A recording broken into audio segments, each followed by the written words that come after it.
everyone. I'm back and I want to talk to you again about scenario analysis. Remember, I started this channel so we could use pitch deck in order to create scenarios by which we learn how to talk about risk. So today we're going to pick from the magic card pile and we're going to figure out how much money we have to spend, what company we're talking about, and what opportunity they think they have. And we're going to do the analysis to figure out if any of it's true. So let me go first and picking how much money we have. Ooh, we got $7 million to spend on this bad boy. I hope it's something good. Okay, here we go. Diva cup, a menstrual cup that was described by the site Reductress as changing everything about the way you collect your own bodily fluids.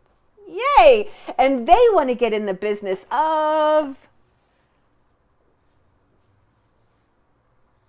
this in the Chinese market. Diva cup in the Chinese market.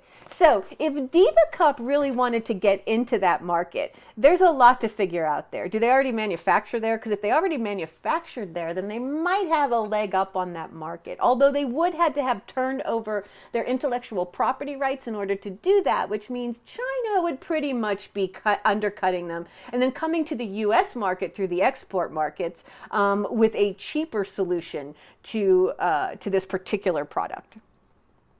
So the question Diva Cup would have to ask itself is, does it want to give up its intellectual property to get access to the Chinese middle class market? I would say you probably do, right? This is not hard to reproduce. There's more than one on the market. There's actually a couple of different menstrual cups you could use, and this isn't a problem. The problem is, can you get to the market with the way you do it and beat China? With the intellectual property. And for something like this, no, you can't. So I would say if we were going to spend that $7 million and we really did desperately wanted to be in that market, the first thing we should do is take 1995 and go buy a book on how to do that stuff in the Chinese market. Our former Treasury Secretary and the former Managing Director of Goldman Sachs, Hank Paulson, wrote a great book on what it means to do stuff in this market.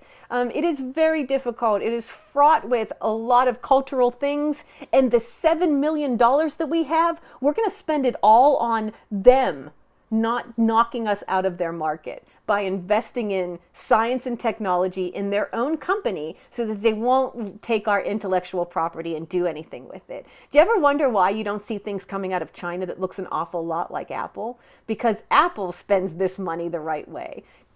You, Diva Cup, will have to spend this money the right way, and none of it is on this project.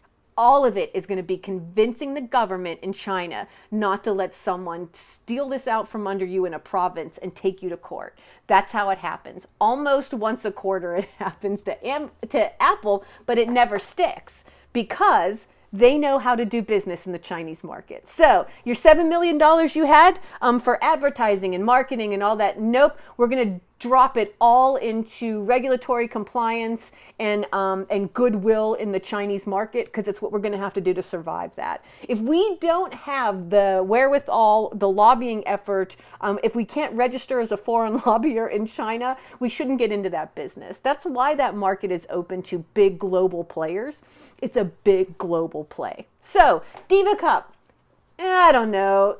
Don't. This money is going toward all the wrong stuff. Take it and use it to make this product better in a market where it sells, which is North America. There you go, kids. More than you ever wanted to know about a Diva Cup, but you certainly don't want to take one into the Chinese market, or at least that's my take. I wouldn't want to do that. Most of the money we have to spend on that project will be spent on trying to get that product into that market without any Chinese competition, which is not a good way to spend that money, especially something that could go toward helping people, women all over the world. Maybe we should take that $7 million, put it into a corporate social responsibility program where we can teach people in other parts in in developing parts of the world, that menstrual cycles are good things, not bad things. And it doesn't mean you're shut up for a week in a hut. It means you're living life and you're doing it just like you did yesterday. So yeah, so Diva Cup, don't spend my fictional $7 million on that. Put it into corporate social responsibility and get out there and help women all over the world deal with something that only we deal with. Yay. I'll see you again, you guys. I can't wait for the next one.